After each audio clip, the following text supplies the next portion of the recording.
Hi guys, it's Amy, and you have found Amy Loves Crochet. I want to thank you so much for your time. I always appreciate when you click on my videos. I have finally made that peach shawl that I've been talking about nonstop. So maybe I haven't talked so much about it, but it's been in the back of my mind. It's been on my to-do list for a while now. You guys heard about my little story of finding the perfect yarn for it. And then I thought I was going to need more than just the one skein of DK yarn. And so I sent my husband a photo and told him to find a specific skein that I was looking for on my own shelf at home. And so I found one to match it. And so, yes, I bought it at the store very excitedly to put these yarns together and make this great shawl. And once I started working with it, I love it very, very much. It's a DK, and I used a 5.5 millimeter hook with it. So it went very, very quickly. It's an Annie design crochet pattern called the Vintage Peach Shawl. And the yarn that I used is by Honey Girl Farms. My band is kind of whacked out by now, but Honey Girl Farms is the yarn that I used, and this was called Oh My Peach. So it was perfect for this pattern that I was determined to find peach color for the peach named scarf, because that's happened to me before. I want to make a scarf and it's called a certain thing that's based on the color of the yarn, and I want to use different color yarn, and then it's weird calling it that. Like my uncle's scarf is called the green olive scarf, and I actually used green yarn to make it. So I like it when that happens. So I got to a certain point and I had only this little bitty tiny bit left of that hank, and I decided to go ahead and call it, I wasn't going to make a full-size shawl anymore. I was just going to stop at my little favorite front shawl shape. And it was kind of cozy and snug, but then I blocked it and it came to life. So, it's a V stitch basically, but it's made with treble crochets. Am I making trebles? Yeah. And then you chain 4 on the sides, and you treble. The V's are made with trebles, so it goes very, very quickly. And then I added a row of, look at the different colors.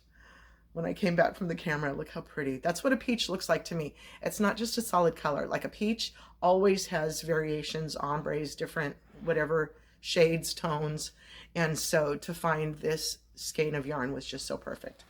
So here it is for me on my preferred way to wear, and I am so excited. I'm so glad that I got it out of my craw. All of the other little front guys that I was making were with fingering weight yarn, so it's a little bit smaller, and you got to be a little bit more careful with what pattern you're making so that I don't know. So this was just different than what I've been making. The ones that I've been making have been all in blues and greens kind of ranges. So, and then I made the baby alpaca one recently here. But so to finally make my vintage peach shawl, I'm super, super excited about. So I'll link that down below, obviously, as well as the Honey Girl Farms. She's pretty local to me. I did meet her at YarnCon one time, and she was doing a trunk show or whatever they call a pop-up, where she's there in the store with additional items that she brought from home in addition to the things that the store is selling. So this is the one that I got to pair with this. You can see these browns. It's really nice kind of pairing. And there's a lot of different shades in here. This is going to be gorgeous when I work it up with something. And this was in a grab bag.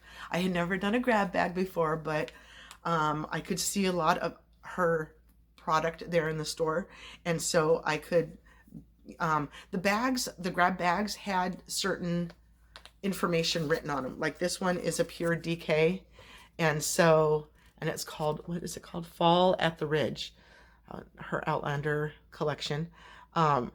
So you could pick a pure DK, or she's got a DK, a luxury DK that's got cashmere in it, I believe.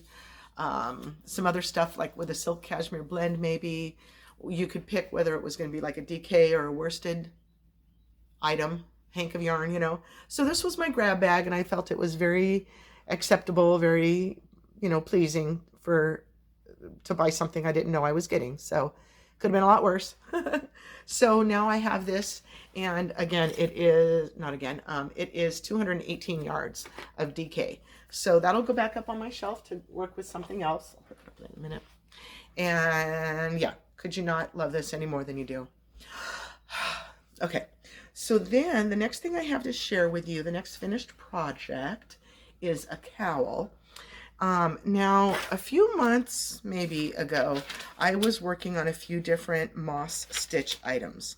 I did the C2C moss stitch in the watercolors Icy Grape colorway that was just so gorgeous. I loved that. It's a bulky weight yarn. And then I also made a moss stitch blanket that was the patchwork. The also bulky yarn. It was toy box yarn, I think is what it was called, and it's blues and greens and oranges and yellows, and I made different sizes of the squares and kind of patchworked it together. Loved that. So at that time, that was in November and January. Somewhere right in there, I was watching Slow Crochet. Hi, Mary.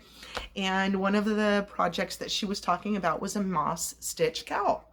So I wrote that down, and I wanted to work on that. And it was also in DK. And so some of the things that I wanted to be working on out of my stash to clear some room for my new purchases that I see happening in 2024.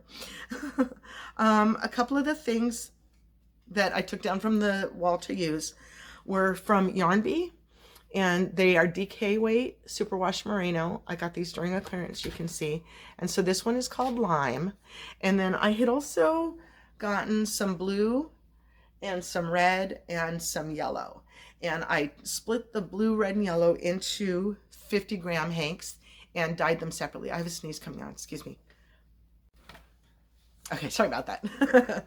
So as I was saying, so this was, I used 50 grams of the blue that I had dyed. So I dyed over these with the drink mixes.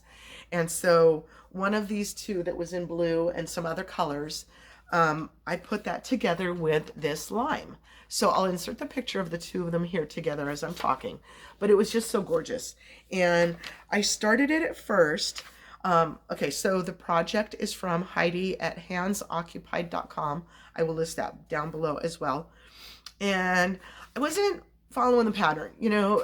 I mean, this is like a pretty basic pattern. It's like 2 rows that you're doing the same thing and just alternating which stitch comes first in that row. But I wasn't reading it, and I kind of was just doing my own thing, and I got to one point and I thought, you know what, let's count my stitches. And I had like, I think I was on the 5th row and I already had 5 stitches too many. Here's that picture. So I'm like, okay, pay better attention. So I frogged it back down to my foundation row, which was in the lime color. And then instead of going every other color, as is I saw Mary's is done in, and the pattern works, you know, calls for 2 colors, I decided that I wanted this skein to be a little bit more pronounced. So I did 1 of the lime and then 2 of this blue variegated, and then 1 of the lime and then 2 of the blue variegated. You're also supposed to end on the 2nd color so that, I don't know, so that it gives you that look, you know. So I would have yellow on one side and blue on the other. And I thought I was going to like it, but I really feel like it looks unfinished. So I'm not sure if I'm going to leave it like this or if I'm going to add 1 more row of the lime to it. But I worked on the blue until I only had this little bitty left. So I'm excited about that. I used as much of that as I possibly could. And are you ready? Look at this. I don't understand why it pulled differently. I wasn't doing anything different. I didn't dye it, you know, as it was in the round. It kind of should have made whatever pattern it was going to have. I think that maybe that it should have kind of continued it all the way along. So I'm not sure why it kind of pulled like this differently up here than sort of the variegated down here. I'm kind of in a love-hate relationship with this thing because it's soft and the colors are gorgeous. See, look at, this blue is what the hank started in. I didn't do anything to that blue. I just added the purple and the orange and the yellow. No, this yellow row is the lime.